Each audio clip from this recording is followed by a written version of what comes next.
सिंह कभी घास खाता नहीं, चाहे कट जाए गर्दन भले जंग में, कभी अपनी गर्दन झुकाता नहीं।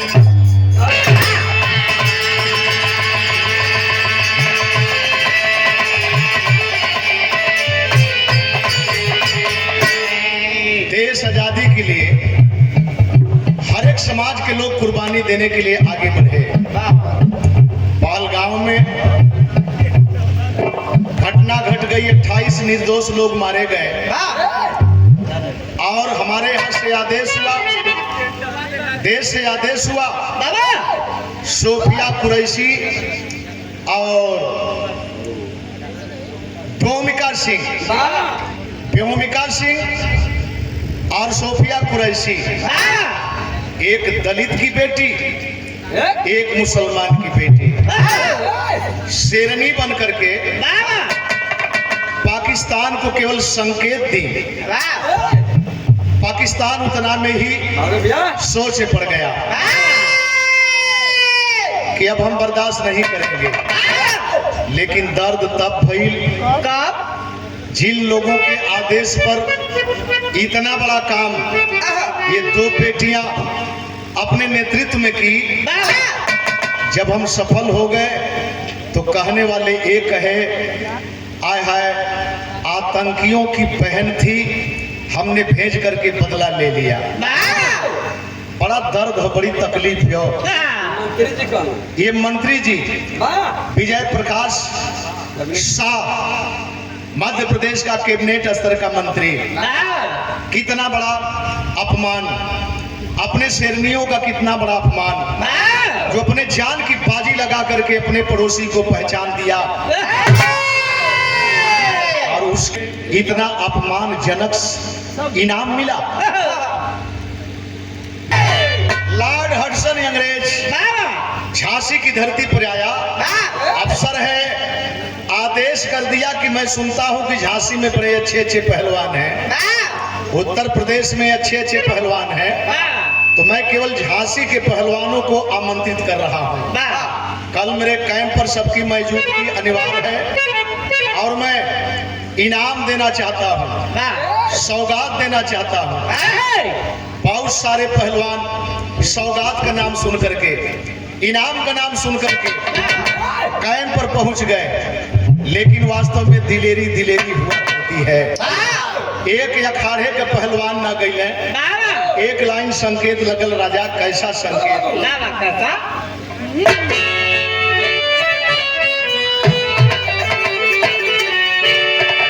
अरे सज के मेरा जनाजा, सज के मेरा जनाजा, जाएगा यूं निकल के,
गवारा है आवादा परिवार के लोग आवत ह बारे उमंग शुरू से उठा दे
छुड़िया तो हमारे पल्ले हरे दोनों को दोनों भारत हुआ काटत हुए हथियारवा तो हम ले ले हैं चैनल में हमारा हथियारवा ना काम करी हमारा हथियारवा काम ना करी कैसे जानत हुआ कि हमारा हथियार ना काम करे क्या बात है कहता खत्म हथियार खत्म कहीं दूसर केहू कहत ठीक हो लगा अभी भाई हो के कहते हैं पर जवाब हम ना दे पावत है गौर करेंगे सीमा सरहद वालन से पूछ आए हाय एक अखाड़े के पहलवान नहीं गए इसी अखाड़े पर हर बिरादरी के पहलवान लड़ा करते थे बहुसंख्यक में पहलवान झांसी के पहुंचे और वहां जाने के बाद मिला क्या नौकरी दिया कैसी नौकरी दिया हर कैंप पर दो पहलवान सुबह में पहुंचेंगे लकड़ी चीरने का काम करेंगे बड़े मजबूत हो बड़े पार्टी है जिससे खाना बनेगा हमारे करिंदे हमारे कर्मचारी खाएंगे यह नौकरी मिलल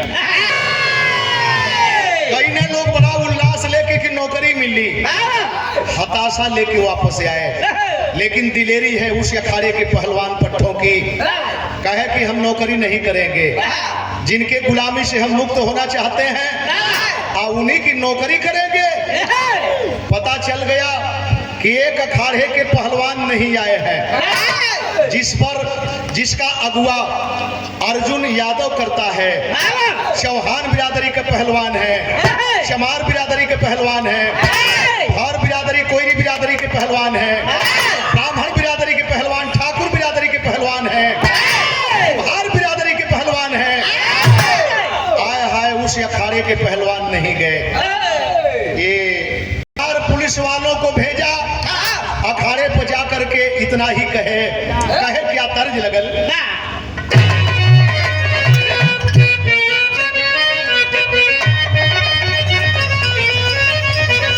गजब भर के पुजारिया गजब कर हो जब पजरा बुलाई बताब कर हो गजब भर के पुजारिया गजब कर हो चारों अखाड़े के पास आए तो एक आवाज दिए कौन अर्जुन पहलवान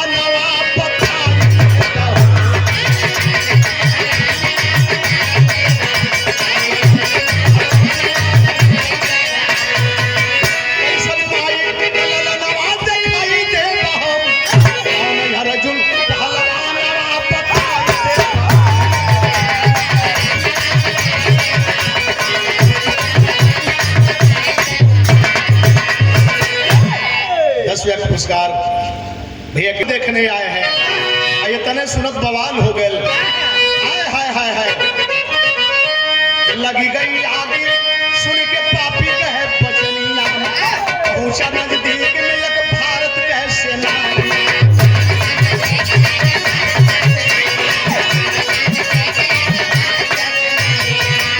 पैरवा धैले यही तरह के ऐठ देहला तड़तड़ाई के टूटल आ 3 ठे के पकड़ल चाहत हुआ 1 ठे पकड़ायल 2 मिला चले पड़ रहा है 2 मिला चले पड़ रहा है।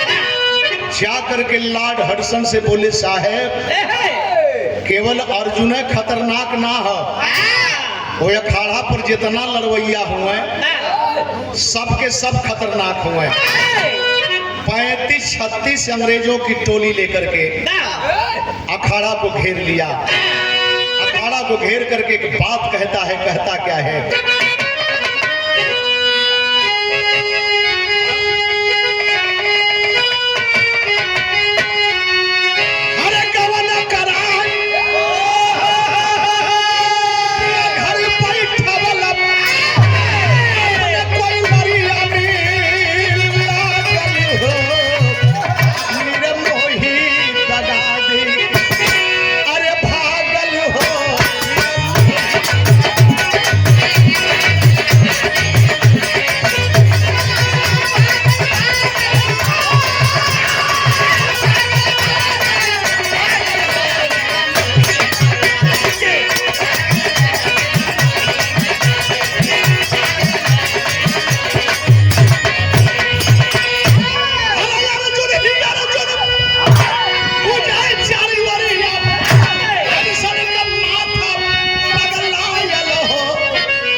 लॉर्ड हडसन कप्तान बोला कि मैं केवल अर्जुन पहलवान को देखने में कौन है अर्जुन पहलवान। हाय हाय सन्नाटा छा गया। इस रूप को देख करके सन्नाटा छा गया लेकिन एक तरफ से आवाज आती है या सलम मुसलमान सोचे छवट पीरा नवाम अर्जुन अकेले अपने माई के लगा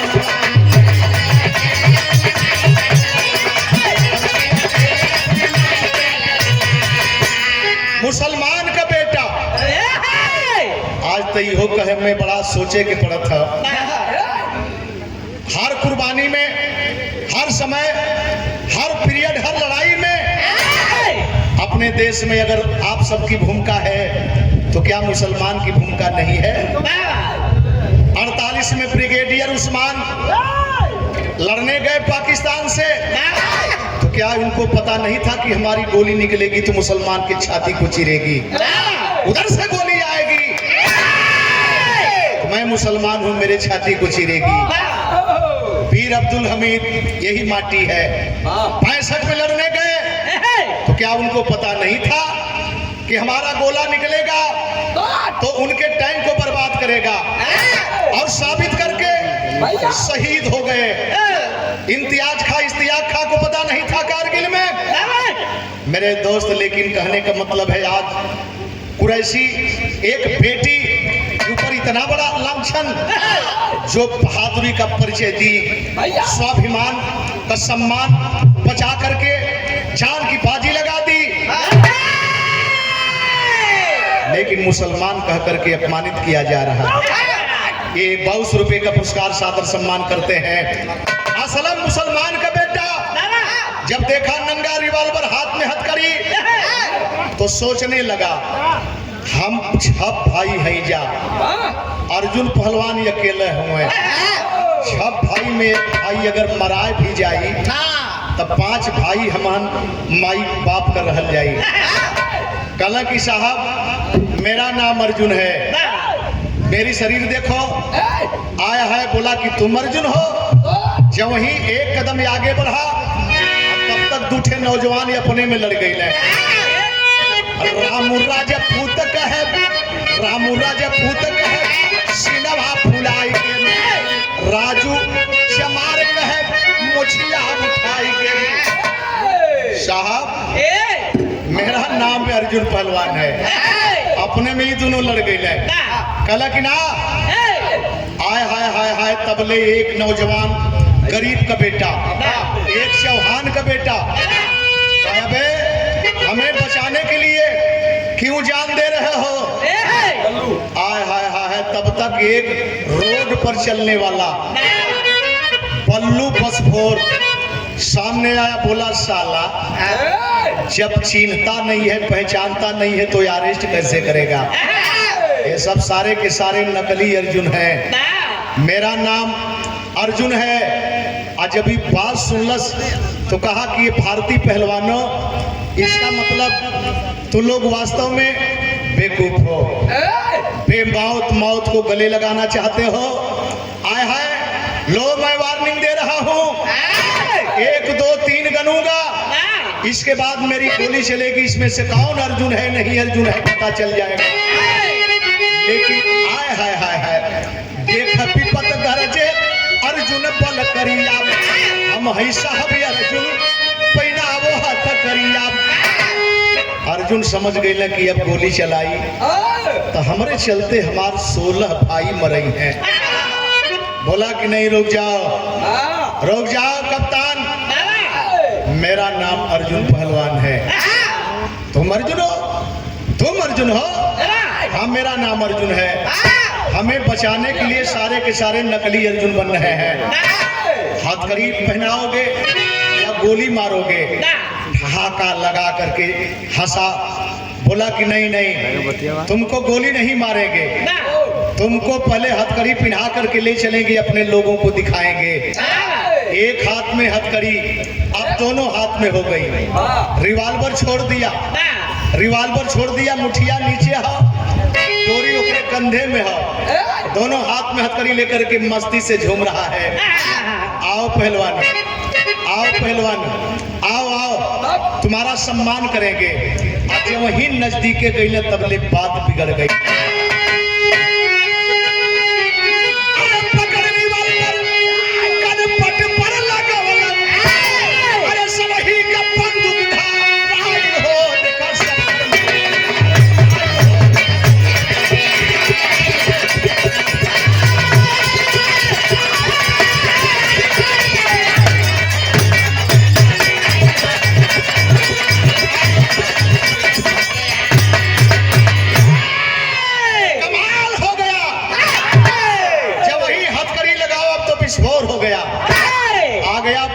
ऊंट पहाड़ के नीचे आ गया, ऊंट पहाड़ के नीचे। आज वही हाथ के करीब में गए तब गड़ाप सही लटक के रिवाल्वर का बैट पकड़ना, कनपटी पे लगौला, कहला कि अपने चमचों से अपनी बंदूक के नीचे कर दे। बोला डाउन डाउन डाउन। आज जब नीचे बंदूक फेंक करके 2-2 कदम पीछे हटे, अर्जुन पहलवान कहला कि भैया हमारे बदे जान देव जात रहा, अब जान लेवे का समय आ गई है। बंदूक उठावा, कुल में भरल हो, खाली खींचे के हो। आय हाय हाय हाय, देखे 35-36 में 21 अंग्रेजों को मारे, जेके जैसे ही बनल बकिया जो बचल तो भाग पड़ा के अपन जान बचौले। लेकिन आज का दिन हम भारतवासियों के लिए हौसले का दिन तो था ही, लेकिन गम का भी दिन था। फिर हम कभी जी भाव दिलन।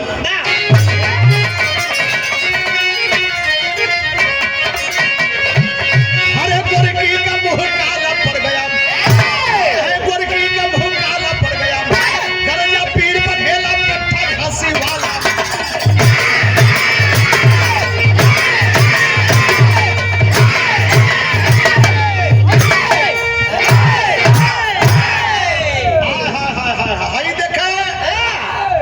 चारों तरफ कर्फ्यू लग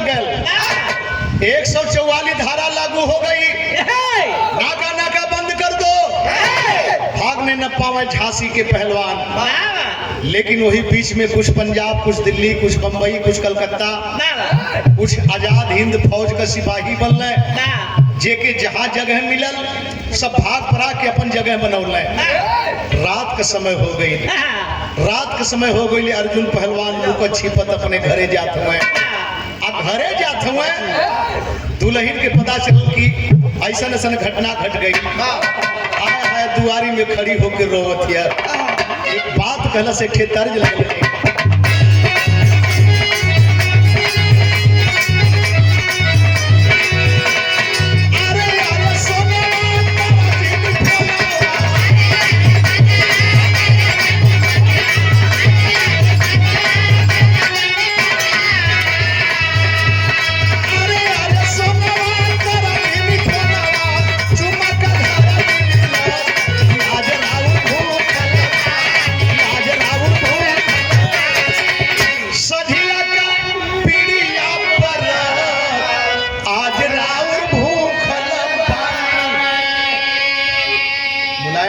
से जीभियो इनकर मोठिया।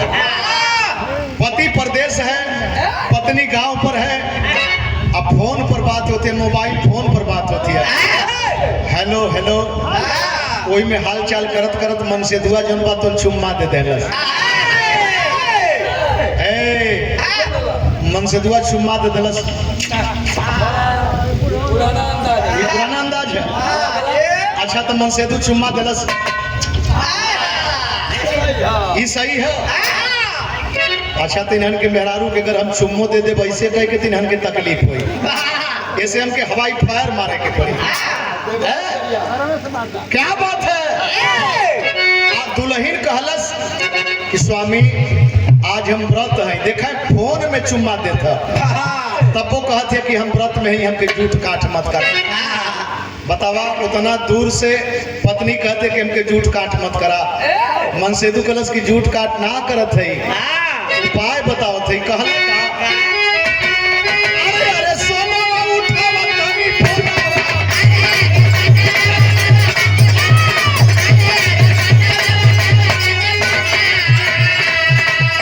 अरे अरे सोना उठावा तनी फोनावा, चुम्मा का ढारोल कोइला,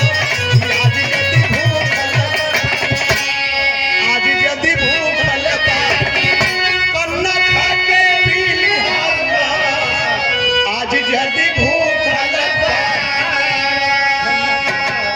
हाँ हाँ हाँ हाँ, जब जइहा लोगन तब, जब जइहा लोगन तब समझैया लोगन।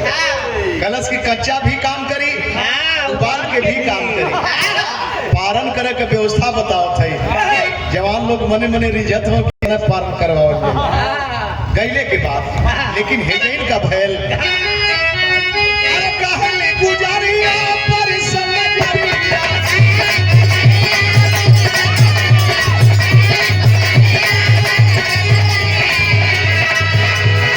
कहले गुजारिया पर समझरिया, एक मन जरा सजना से हुरवा बचाला, सजना से हुरवा बचाला, पई है मुदैया की है सजना से हुरवा बचाला।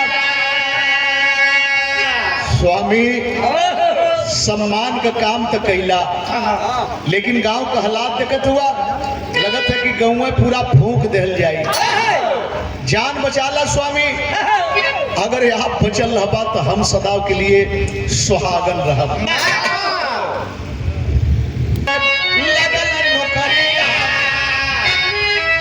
रतिये में भागे, किसी स्टेशन पर गए, बम्बई के लिए टिकट कटाए। मेरे बाबूजी बम्बई पहुंच गए।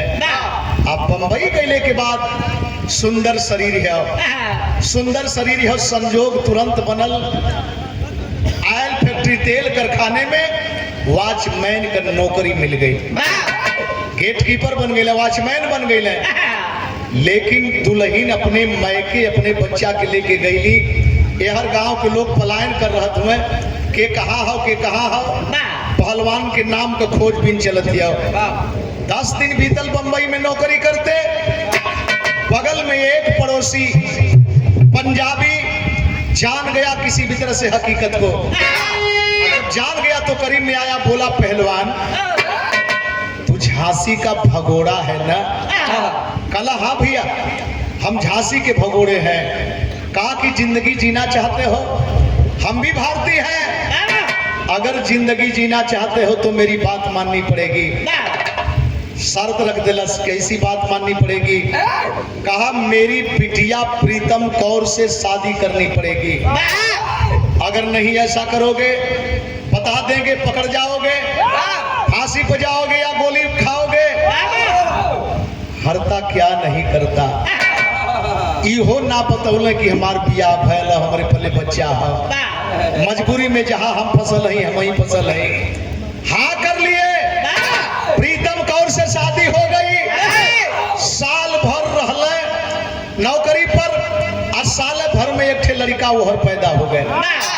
देखा एक लड़का ननियौरे में पलत है, आ एगो लड़का जौने का नाम मोहर सिंह सरदार रखल। अब तब पंजाबी बन गई, केस कंघा कड़ा, बड़ा दाढ़ी, गौर करेंगे पगड़ी। लेकिन मेरे बाबूजी कमाए तनख्वाह पावे, अपने दुल्हन के नाम में भेज दे पोस्ट ऑफिस के द्वारा। दुल्हन कोई जाने ना। समय धीरे धीरे 15-16 बरिस का बीतत दिया। एक दिन बर्दाश्त ना भइल, एगो बात कहलन, तर्ज लगल।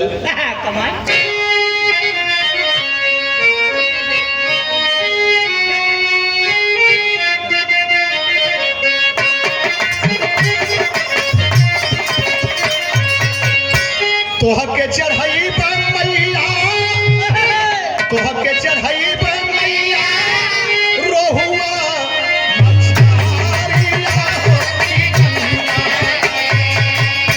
ओरे मलहा जालिया हो कि गंगा।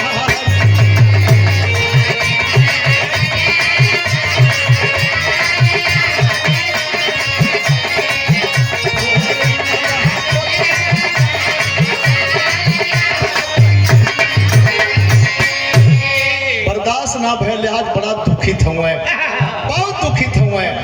चिट्ठी लिखवावत हुए, और चिट्ठिया में का लिखत हुन? भेषवा बदल के हम, भेषवा बदल के हम करिला पल्हानवा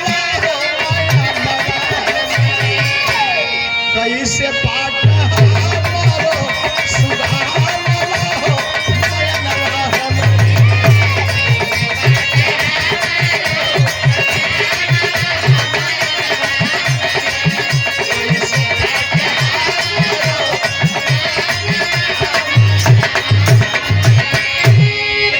दुल्हन हमार बचवा तो सयान भैल हुई हो, हमार बचवा तो सयान भैल हुई। फंसी गईली आके नहीं, फंसी गईली आके नहीं, आई पे भवानवा हो एक बेर देखा दे तू सुगानवा हो नयनवा हमारी।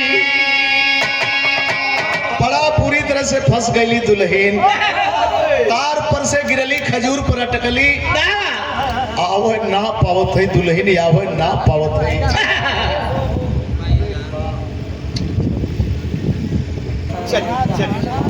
चिट्ठी पौली हुई में एड्रेस है, केहू अपने आदमी से पढ़वौली, अब पढ़वा के भागल घरे गईली, अपने बेटा के बुलौली, कहली मुन्ना ये बेटा जईबा कहा माई? कल अपने बाबू से मिले जईबा, कहा हुए माई? काहे न हौसला बढ़ी हो। आय हाय चिट्ठी देहली, सतुआ पिसान गठरी बनौली, कली की केहू जाने न बेटा, केहू जाने न है भाड़ा ला, यही एड्रेस पर तुहार बाप मिली है। मलखान बम्बे चला हर साई, भिमंडी में दंगल देख के रुकी गई न भाई। स्टेशन पर उतरा, टेम्पू किया, और टेम्पू करके भिमंडी के रास्ते जा रहा है अपने बाप के अड्डे पर। अब भिमंडी के बड़का मैदान में, जहां पर टिकट का प्रोग्राम नंदलाल रवि गाया है, होली के दिन टिकट का प्रोग्राम, उस भिमंडी के मैदान में अखाड़ा बा, अखाड़ा पर 50,000 से काफी लोग इकट्ठा हुए हैं। कुश्तियां तो हो चुकी है, लेकिन एक अनमोल कुश्ती है। कौन कुश्ती? मोहर सिंह पर रखल 5, मोहर सिंह पर रखल 5,000 के इनाम।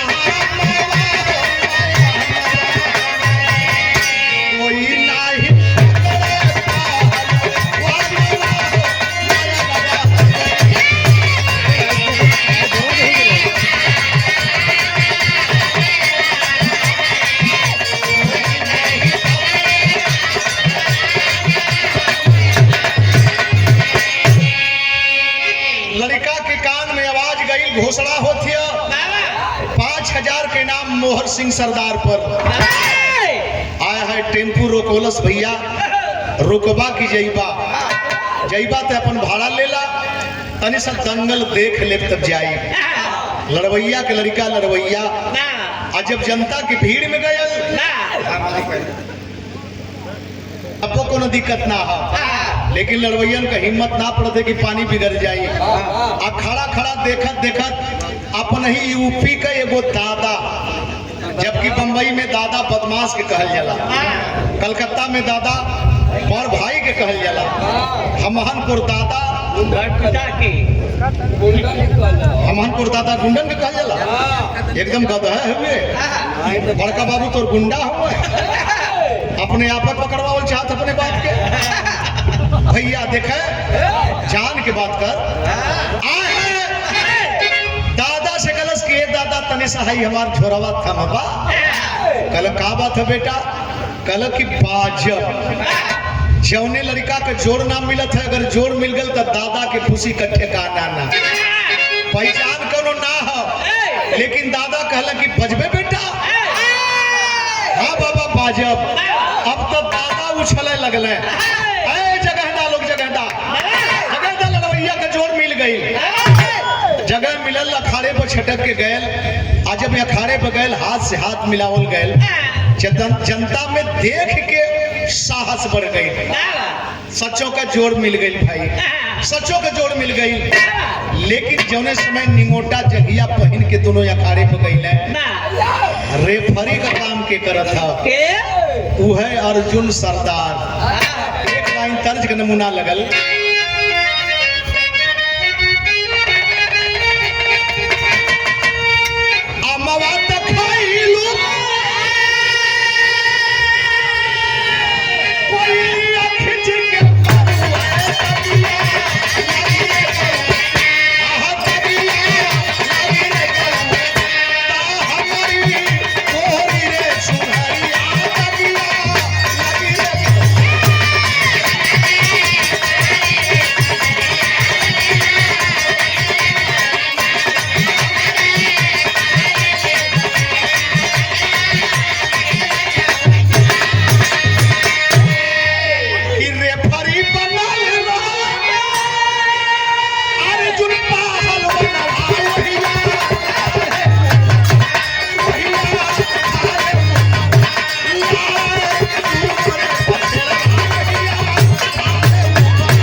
सीमा सरहद आए है वहू समय केहू के ना रोकली।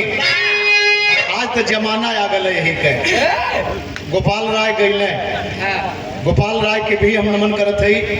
एक बार शोक का लहर फैल गई है दिल्ली में। गोपाल राय बहुत ऊंचे कोट के कलाकार थे, लेकिन नहीं रहे। हाँ हाँ हाँ वही भोजपुरी भाषा के बहुत अच्छे विशेषज्ञ थे। कार करेंगे समय हाथ से हाथ मिला के हटले। लड़त हुआ कौने रूप में लड़त हुआ? काला जंग ढेकुली मारा लंबू लतानी तर तर शरीर से छुआ लगा।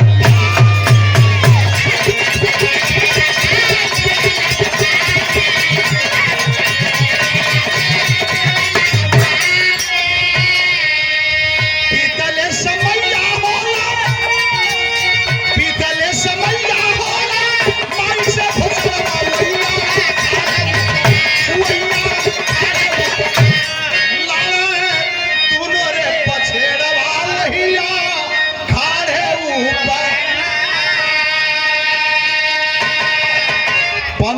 का समय देहली है।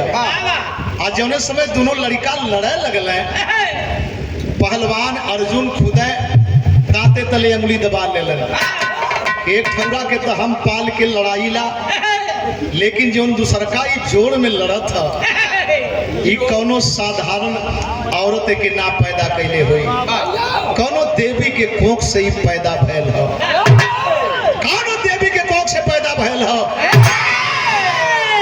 तबले समय समाप्त भइल, जब समय समाप्त भइल कमेटी की तरफ से भिसिल बज गई, समय समाप्त। जब समय समाप्त का घोषणा भइल तो जनता हाथ मिरोर के रह गई, मजा तयाई गल, लेकिन इनमवा कमेटी का बच गए। कुछ और समय मिल जात तो पूरा फरिया गल हो, इनमवा कम से कम इन दोनों के दे देवे की चाहिए। आए है जनता छटपटा थी, लड़का दादा को ताकत है, दादा दादा के अब बुढ़ानी में जवानी आ गई है, कहना कि कौन ताकत है, समय मांग समय मांग, अब जब कहले समय मांग, समय मांगे वाली दर्द आ गई है बहादुर।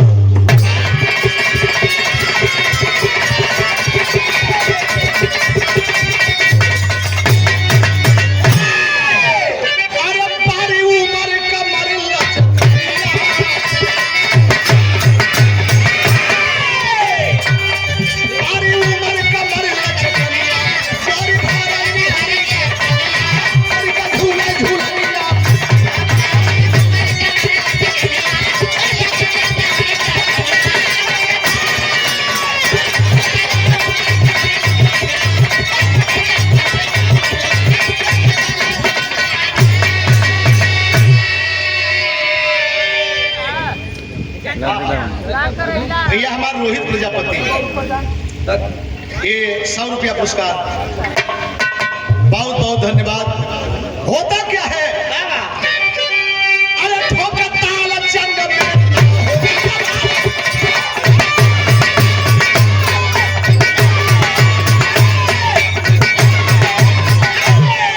अरे ठोकर ताल जंग में कैसुगा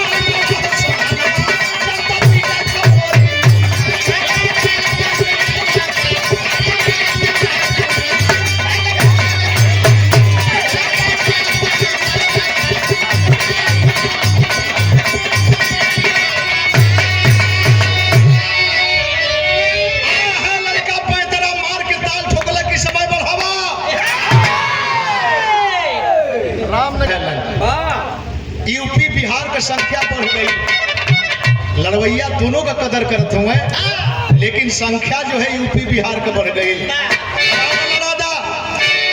इनाम बचावा मत कमेटी को लोग, बहुत बड़ी बदनामी हो, इनाम बचा के का होई। रेफरी कमेटी की तरफ ताकत हुए का होके के चाहिए, अब कमेटी के लोग फैसला ले, फैसला लेके कहला का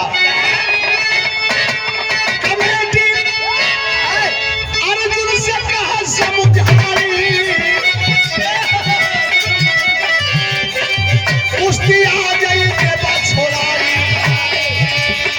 कुश्ती आ जाई के बाद छोड़ाई, कल फिर दंगल होगी यही भाई, कल फिर दंगल होगी यही भाई, लड़ी है दोनों से, लड़ी है दोनों से, जेल के पीछे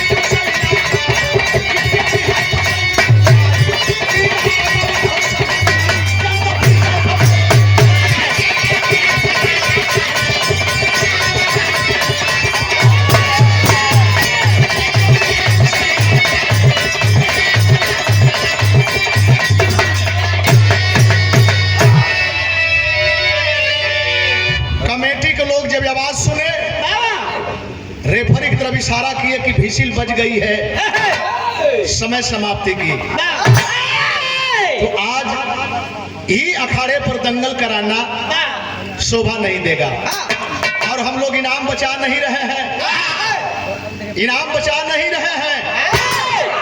यही कुश्ती कल होगी, समय से होगी, और हम एक कुश्ती के लिए सारी व्यवस्था करेंगे। ये तो हमारे ऊपर बल पड़ेगा।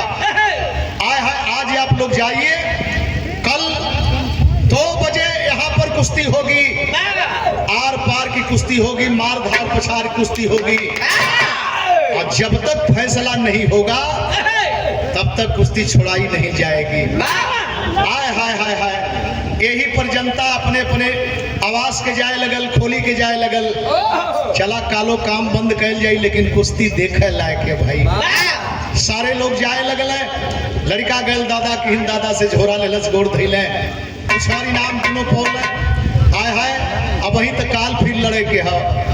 लड़का फिर दूसर टेम्पू कैलस। अर्जुन पहलवान अपने घर को, और मोहर पहलवान एक काम कर दिया, एक काम कर दिया मेरे दोस्त। 3 बदमाशों को तय कर दिया, जहां का बदमाश, नामी बदमाश जग्गा ठाकरे। जग्गा ठाकरे को सुपारी दे दिया, आधा पैसा अभी ले लो, आधा पैसा बाद में ले लेना। जानते हो क्यों? इस पहलवान का पीछा करो, इसे जान से नहीं मारना है, इसका एक हाथ या एक पैर तोड़ देना है, ताकि कल लड़ने से इनकार कर जाए। जग्गा ठाकरे 3 बदमाशों को लेकर के पीछा कर दिया। और लड़का फिर टेम्पू पकड़ा, एड्रेस दिखाया, चल दिया। कहाँ चला?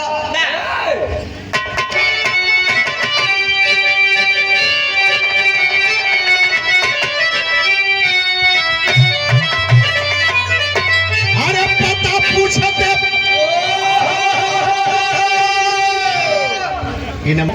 कि पिता मोर अर्जुन पहलवान पठतारा के असुर बरी से तरसत बाप नया नवा पठतारा के। हमार बाप नामी गिरामी पहलवान हुए। आप हर अखाड़े पर रेफरी का काम करला। हमार बाप जरूर आपसे मिलल हुई है या कहीं देखले होगा, जानत होगा तो है एड्रेस है। अरे वाह, हमारे बाप का नाम अर्जुन पहलवान है।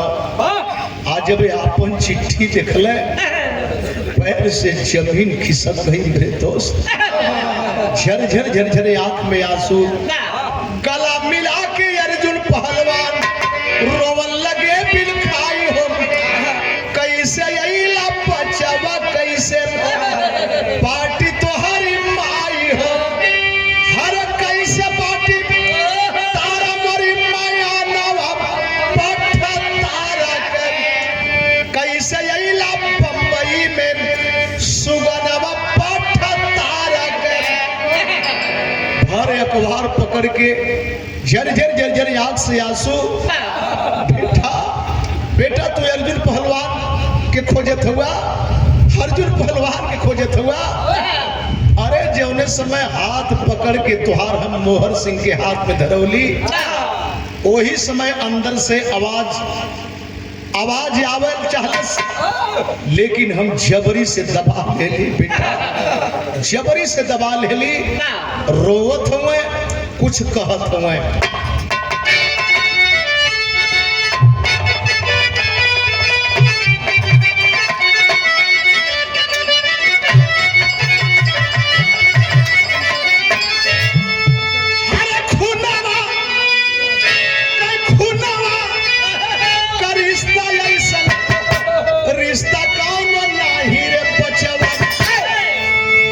जब ये खड़ावा पर हथवारी तो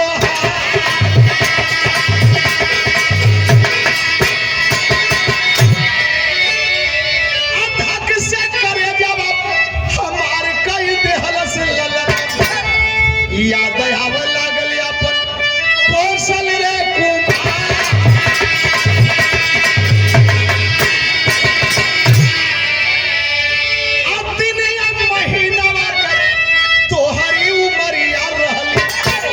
वही समय छूट गल गौआरे हम।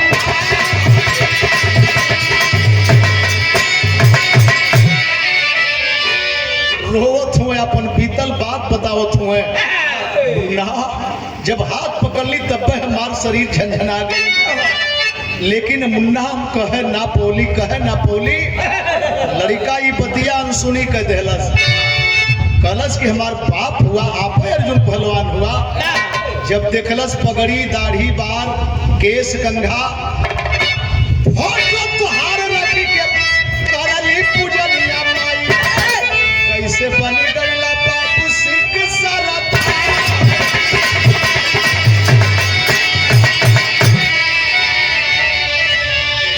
घरे का फोटो तो दूसरे किस्म का हो, यहाँ का फोटो ये ढंग का हो।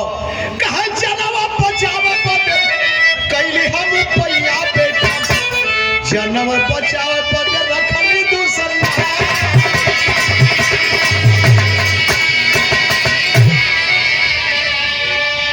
बचा बदे तोहर माई हमके भगौलस, यहाँ अली यहाँ फसल चली, यहाँ जान बचाओ बदे इतने ना बेटा देखत हुए, इतने ना दूसर शादी कर लेली। अरे बेटा इतने ना रे, आज तो लड़बे कैला हा, अरे कल हत्तू या खड़हवा पर जैसे फिरा लड़बा बेटा, सगर पीरा दवा मोहर सिंह बतो।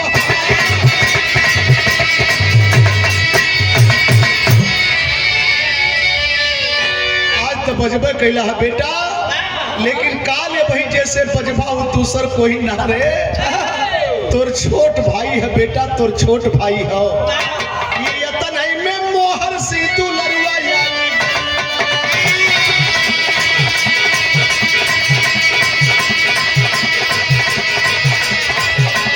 भैया की चरनिया में काला न पछाड़, भैया की चरनिया में काला न पछाड़।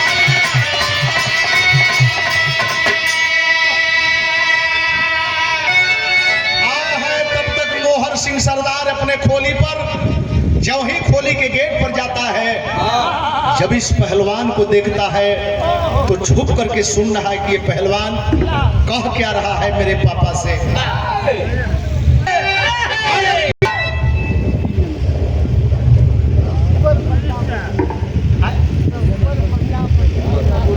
रघुबर प्रजापति नाती हुए, अरे वाह, पूजनी दाता श्री के नाती हैं।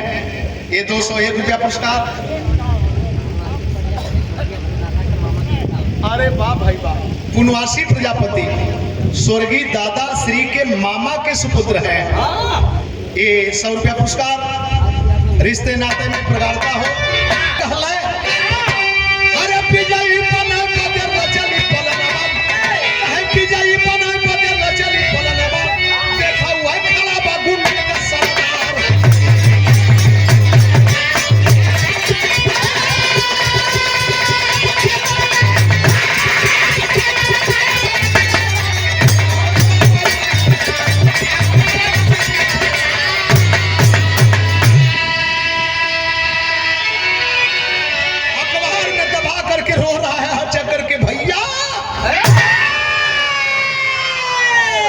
से विलम्ब हो गल हो तो बात बिगड़ गई हो भैया। देखा हो जग्गा ठाकरे 3 साथी लेके खड़ा है, हम तो तुहार अंग भंग करे बदे सफारी दे दे लेनी है। आय हाय हाय हाय, जग्गा ठाकरे दूरवे से देखलस, उ सोचा था कि तीनों के तीनों एक जगह हुए, समझ में ना बात आवत है कि अपने में मारे के सुपारी दे ले रहा सब, कि तीनों मिलके हमके मारे के सुपारी दे ले रहा। वो घबरा था वजह से, वो रास्ता धैलस लंबा के कलश की तरह जना था कि जालसाजी है, लेकिन इस बात को सुन लेती है प्रीतम कौर अंदर से। प्रीतम कौर बाहर निकलती है, एक बार बेटों को देख करके अपने पति को धिक्कारती है। रे वाह बाहर मर्दन का जात, कितना क्रूर होले हो, कितना क्रूर होले मर्दन का जात। कैसे बर्दाश्त कैला, कैसे पानी घोटायल तो के। लेकिन एक बात कहली का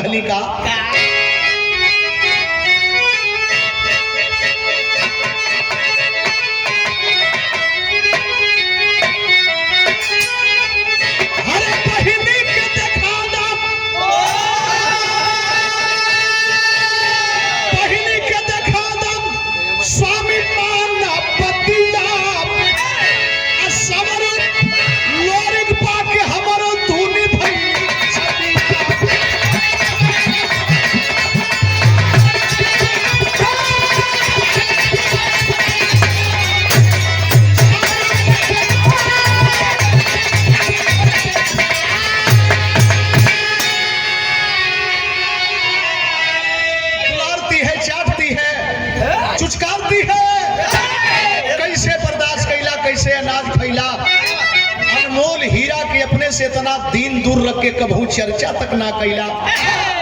जल्दी करा स्वामी, अब हमसे बर्दाश्त ना हुई। कैसन वो देवी का सूरत है हो, कैसे बर्दाश्त कई के वो लक्ष्मी इतना दिन से अपने करेजा पर पाथर रख के जिंदा है। संजोग बन गल 1947 में आजादी का बिगुल बज गल। और जब बिगुल बज गल दोनों लाल ले प्रीतम कौर को हरियाया पलकारी। अरे सिख भेष में देख पति को रोती तारा प्यारी के तना साला तू भी पतिया जुड़ाई छतिया। दोनों बच्चन के लेले प्रीतम कौर के लेले।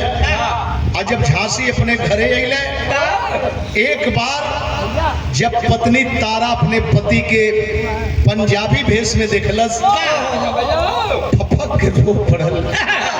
स्वामी बड़ी तकलीफ झेले के पड़ल, तोहके बड़ी तकलीफ झेले के पड़ल। लेकिन जब प्रीतम कौर को देखी, लोग कहला कि काठ का सवत बर्दाश्त ना होले। लेकिन बारे धरती की नारियां प्रीतम कौर को देख के रोती गला मिलाई। अरे धन बहिन तू हमारे पति का लहलू जान बचाई। जुग जुग जिया हीरा मोतिया जुड़ाई छतिया।